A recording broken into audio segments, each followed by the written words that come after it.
Powerful. Last day there were awesome lot of block decks, almost two on each table. That is why there were so many timeouts. Yeah, we had 40 players. That's I think eight tables and 3 rounds, so it's 24 game wins potentially, and only 12 were achieved. So the other were gone because there were so many timeouts. So that's why only 2 guys had 2 game wins, I think. Do you think that's a problem? Is that just what people just not moving fast enough, or? It's not a problem. It's I used to do that in Hungary. That is why I constructed that, because there is lots of interest. Your Toreador was a reaction to that. Yeah. And we might see more of that. Yeah, I especially like the block deck, especially behind me. If they block, so what? They lose pool, they lose blood. I can untap and go forward. So it's like my ideal meta game. Sure. So we see you next year to defend the title?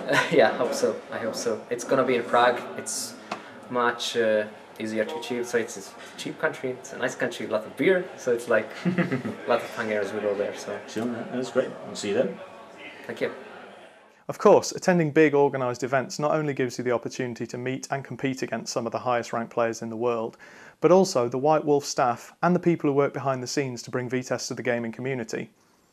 At the EC, Mike also managed to catch up with Scott Johnson, known to most of us as LSJ from the online forums and news group, ask him a few questions about his changing role as the VTES net rep and designer, and also about the nature of the international competitive scene. Sure. If I get my history right, you actually go all the way back to when Wizards had involvement in the game. I started after it was designed. I got involved after it was released, and by the time Wizards had given it up, I had started working for them as a net rep, but then it went into hiatus for a couple of years. That was in official capacity, or as a volunteer? Or? I was volunteer first, and then to the official capacity right around the time. Well, it was after the last Wizards release, but when they couldn't make enough money supporting their in-house staff, they appointed me as the official net rep. But you were the go-to guy for the game all the way through. It's kind of the best word to describe it is.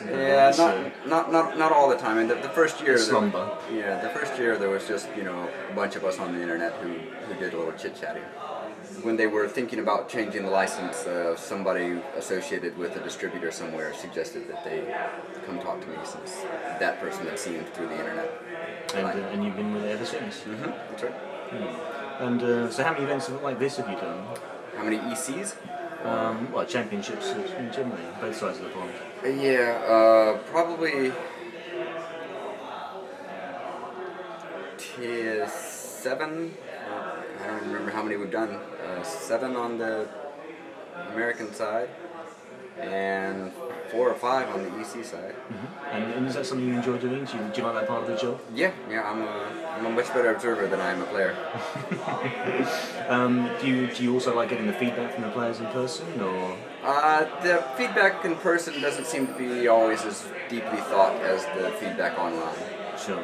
It takes a while to type it up than it does to just... But do you get valuable information? Oh yes, I get feedback all the time.